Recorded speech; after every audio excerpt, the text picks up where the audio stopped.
கடலுக்கு நடுவில் எப்படி இந்த மாதிரி பாலத்தை கட்டுறாங்க?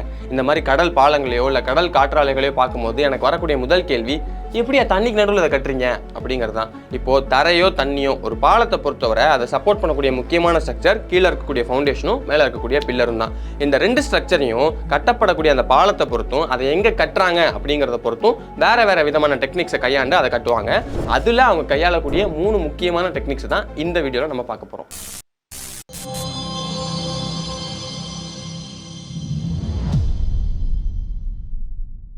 ஒரு பாலத்தை பொறுத்தவரை 2 முக்கியமான விஷயங்களை முதல்ல பார்ப்பாங்க. ஒன்று, அதை எங்கே கட்டுறாங்க, அதாவது கீழே மண்ணோட ஸ்திரத்தன்மை எப்படி இருக்குது, ஸ்ட்ராங்காக இருக்கா இல்லையா அப்படிங்கிறதெல்லாம் பார்க்கணும்.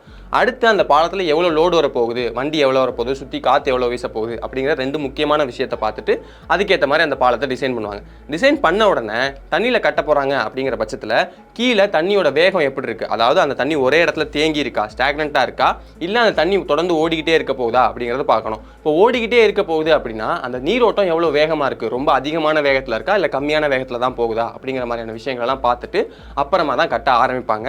இப்படி கட்டும் போது நிறைய இடங்களில் பயன்படுத்தக்கூடிய டெக்னிக் எதுன்னு பார்த்தோம்னா இந்த காஃபர் டேம்ஸ் தான். பாலத்தோட டிசைனில் அதோடைய ஃபவுண்டேஷனையும் பில்லரையும், ஒரு சிலர் இதை பில்லர்னு சொல்லுவாங்க, ஒரு சிலர் பைலான்னு சொல்லுவாங்க, ஒரு சிலர் பியர்ஸ்ன்னு சொல்லுவாங்க. நாம எல்லாரோட புரிதலுக்காகவும் இதை பில்லர்ஸ்னே தொடர்ந்து பயன்படுத்திக்கலாம். இதை எங்கே போடணும் அப்படின்னு டிசைனில் இருக்கோ அந்த இடத்துல தான் அந்த காஃபர் டேம்ஸை அவங்க கட்ட ஆரம்பிப்பாங்க. காஃபர் டேம்ஸ் கட்டுறதுக்கு முதல்ல அந்த பைல்ஸ் இருக்கு இல்லையா, அந்த பைல்ஸை அந்த காஃபர் டேம் வைக்க வேண்டிய இடத்த சுற்றி அவங்க எரெக்ட் பண்ணிடுவாங்க. அடுத்து ஷீட் மாதிரி இருக்கக்கூடிய இந்த ஷீட் பைல்ஸை அந்த பைல்ஸை சுற்றி அவங்க வந்து அப்படியே எரெக்ட் பண்ணிடுவாங்க. இதை எரெக்ட் பண்ணும்போது நீங்கள் நல்லா கவனிச்சிங்கன்னா அந்த ஷீட் பைல்ஸை ஏதோ சுற்றியில் வச்சு டொங்குன்னு அடிக்கிற மாதிரி அவங்க தட்டாமல் அந்த மிஷினை நல்லா கவனிச்சிங்கன்னா அது ரொம்ப வேகமாக வைப்ரேட் ஆகிக்கிட்டே அந்த ஷீட் பைல்ஸை உள்ளே இறக்கும். இது எதுக்காகனா, இப்போது கீழே இருக்கக்கூடிய தரை ரொம்ப ஸ்ட்ராங்காக இருக்கும். அப்படி ஸ்ட்ராங்காக இருக்கக்கூடிய தரைக்கு மேலே நீங்கள் இந்த மாதிரி தின்னாக இருக்கக்கூடிய ஒரு ஷீட் பையில் வச்சு டொப்புன்னு அடிச்சுக்கிட்டே இருந்தீங்கன்னா அது ஈஸியாக வளைஞ்சு உடைய ஆரம்பிச்சிடும். ஏன்னா ஷீட் பைல்ஸ் ஒருவேளை உள்ளே போக முடியாமல் போச்சுன்னா அது வளைஞ்சு உடைய ஆரம்பிச்சிடும். அப்படி இருக்கிறப்போ இந்த வைப்ரேஷன் டெக்னிக்கை நம்ம பயன்படுத்தினோம்னா அது நல்லா அதிர்ந்துக்கிட்டே அப்படியே அழகாக கீழே உள்ளே போய் சேர்ந்துடும். இப்படி இந்த ஷீட் பையில் ஃபுல்லாக எரெக்ட் பண்ணி முடிச்சதுக்கப்புறம் உள்ளே இருக்க தண்ணியை பம்ப் பண்ணி வெளியே எடுத்துருவாங்க. இந்த ஷீட் பையில் நீங்கள் நல்லா கவனிச்சிங்கன்னா அதோட எட்ஜஸில் ஒரு ஷீட் பைலும் இன்னொரு ஷீட் பைலும் ஈஸியாக இன்டர்லாக் ஆகி கனெக்ட் ஆகிக்கிற மாதிரி தான் அதோட டிசைன்லேயே இருக்கும்.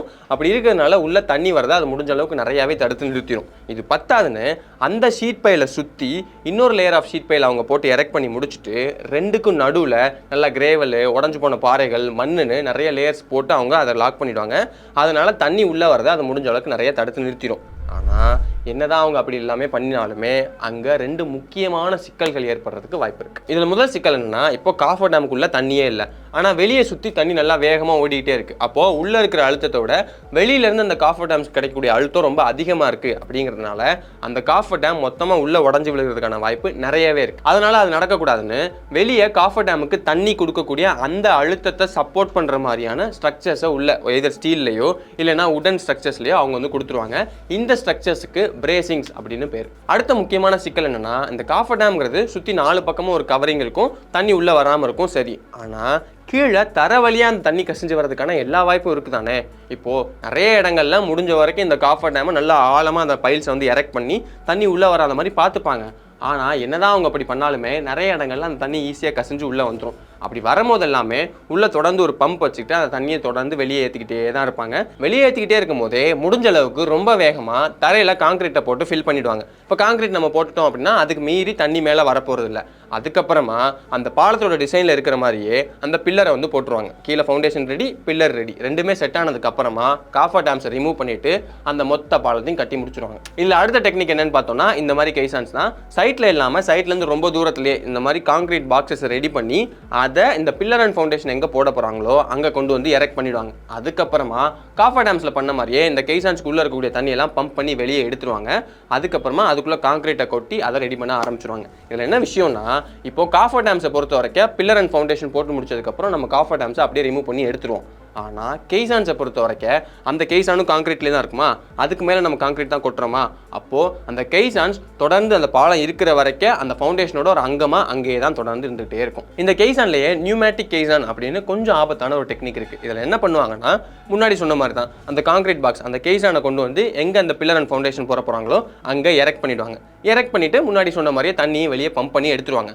ஆனால் அதுக்கப்புறமா அந்த கேஸான டாப்பில் மூடிட்டு உள்ள கம்ப்ரஸ்ட் ஏர், அதாவது அதிகமான அழுத்தத்தில் இருக்கக்கூடிய காற்றை தொடர்ந்து அனுப்பிக்கிட்டே இருப்பாங்க. இது எதுக்காகனா இப்போ ஒரு சில இடத்துலலாம் நம்ம கெய்சானா அந்த அப்படியே டேரெக்டாக வச்சுட்டு அதுக்கு மேலே நம்ம ஃபவுண்டேஷன் அப்படியே போட்டு முடிச்சிடலாம். ஆனால் ஒரு சில இடங்களில் என்ன பண்ண வேண்டியிருக்கும்னா கீழே இருக்கக்கூடிய தரையில் அதை சமப்படுத்துறது அந்த மாதிரி இல்லை இன்னும் ஆழமாக தோன்றது அந்த மாதிரியான நிறைய வேலைகள் செய்ய வேண்டியிருக்கும். அப்படி செய்ய வேண்டியிருக்கும் அப்படிங்கிற பட்சத்தில் கீழே இருந்து தண்ணி கசிஞ்சு வந்துக்கிட்டே இருந்துச்சுன்னா அந்த வேலைகளை நம்மளால் தொடர்ந்து செஞ்சுக்கிட்டே இருக்க முடியாது. அப்படிங்கிறதுனால மேலேருந்து கம்ப்ரஸ்ட் ஏரை தொடர்ந்து அனுப்பிக்கிட்டே இருந்தோம்னா அது கொடுக்கக்கூடிய அழுத்தத்தில் கீழேருந்து தண்ணி வரது ஸ்டாப் ஆகிடும். அப்படிங்கிறதுனால அந்த மாதிரி செஞ்சுக்கிட்டே இருப்பாங்க. செஞ்சுட்டு டாப்பில் மூடிடுவாங்க.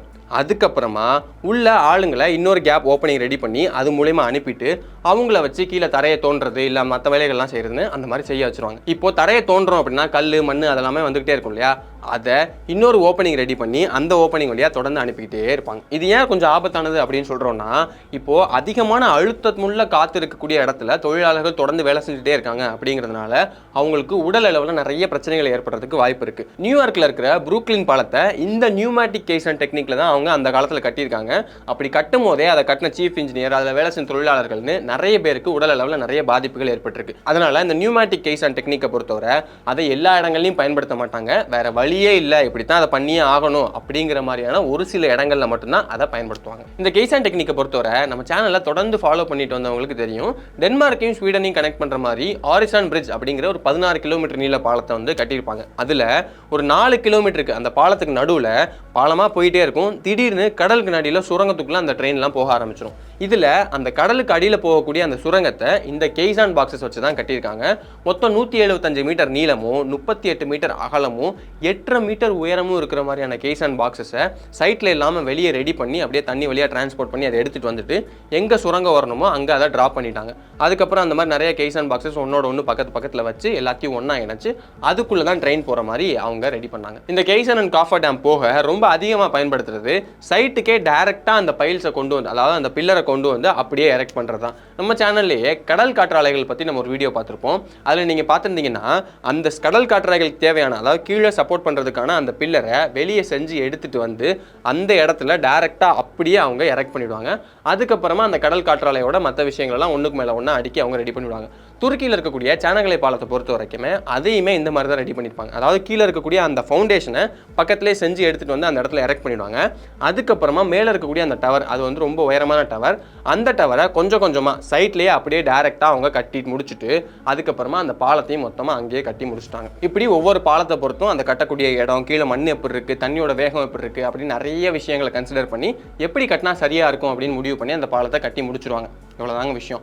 இப்போது இந்த பாலங்களை பொறுத்த வரைக்கும் நம்ம ஏற்கனவே ஒரு வீடியோவில் அதை பற்றி பேசியிருக்கோம். இருந்தாலும் மறுபடியும் பேசினா நல்லாயிருக்கும் அப்படின்னு தோணுச்சு. இந்த பாலங்களை பொறுத்தவரைய மனுஷனோட வளர்ச்சியில் இந்த பாலங்களுக்கு ஒரு முக்கியமான பங்கு இருக்குது. என்னப்பா பாலம் தானே அப்படின்னு நிறைய பேர் நினைக்கிறதுக்கான வாய்ப்பு இருக்குது. ஆனால் நம்ம நல்லா யோசிச்சு பார்த்தோம்னா நிறைய குட்டி கிராமங்கள்லையும் நிறைய சின்ன சின்ன ஊர்கள்லையுமே அந்த பாலம் அந்த ஊரோட வளர்ச்சியிலேயே ஒரு பெரிய பங்கு வச்சிருக்கும். இப்போ எங்கள் ஊரே எடுத்துக்கிட்டோம் அப்படின்னா எங்கள் ஊரில் வைகை ஆற்றுக்குள்ள நடுவில் தண்ணி வந்துருச்சு அப்படின்னா ஊர் ரெண்டு பக்கமுமே வேற வேற ஆயிரும். அதாவது என்னன்னா அந்த பக்கம் ஒரு ஊர் இந்த பக்கம் ஒரு ஊர் மாதிரி ஆயிரும். ஒருவேளை பாலம் இல்லாமல் இருந்துச்சு அப்படின்னா அந்த தண்ணி போகக்கூடிய நேரங்களில், இப்போ தண்ணி வரல அது வேற விஷயம், தண்ணி போகக்கூடிய நேரங்களில் இந்த பக்கம் இருக்கிறவங்க அந்த பக்கத்துக்கும் அந்த பக்கம் இருக்கிறவங்க இந்த பக்கத்துக்கும் போக முடியாமலே போயிருக்கும். அதை இந்த பாலம் தான் சரி பண்ணி கொடுத்துச்சு. ஊரில் தண்ணி வரும்போது நான் அந்த பாலம் வழியாக தான் ஸ்கூலுக்கே போவேன். இந்த மாதிரி நிறைய குட்டி குட்டி கிராமங்கள்லையும் ஊர்கள்லையுமே அதுக்கு முன்னாடி அந்த பாலம் இல்லாதப்போ நிறைய கஷ்டப்பட்டுருப்பாங்க. ஆனால் அதுவே அந்த பாலம் வந்து முடிச்சதுக்கப்புறம் ஸ்கூல் பசங்க ஈஸியாக ஸ்கூலுக்கு போக முடிஞ்சிருக்கும், ஹாஸ்பிட்டல் போகிறவங்களுக்கு ஈஸியாக ஹாஸ்பிட்டல் போக முடிஞ்சிருக்கும். இந்த மாதிரி நிறைய விஷயங்கள் ஒரு பாலம் வந்ததுக்கப்புறம் தான் நடந்திருக்கும். இது உலகம் முழுக்கவே இல்லை, அதாவது மனிதர்களோட வளர்ச்சியிலேயே தொடர்ந்து இந்த பாலங்களுக்கு பெரிய பங்கு இருக்குது. அதனால தான் இந்த பாலங்களை பற்றி நம்ம சேனல்லேயே தொடர்ந்து நிறைய வீடியோஸ் பண்ணிகிட்டே இருக்கோம். இப்பயும் பண்ணிட்டு தான் இருக்கோம், இனிமேல் போக போகவும் பண்ணிட்டு தான் இருக்க போகிறோம். அந்த பாலங்களை பற்றி நிறைய வீடியோஸ் பண்ணியிருக்கோம்னு சொல்லலையா, அந்த வீடியோஸ்லாம் நீங்கள் பார்க்கணும்னு நினச்சிங்கன்னா அதுக்கான பிளேலிஸ்ட் சைடில் தெரியும். அதை வேணுங்கிறவங்க, விருப்பம் இருக்கிறவங்க அதை கிளிக் பண்ணி நீங்கள் பார்க்கலாம்.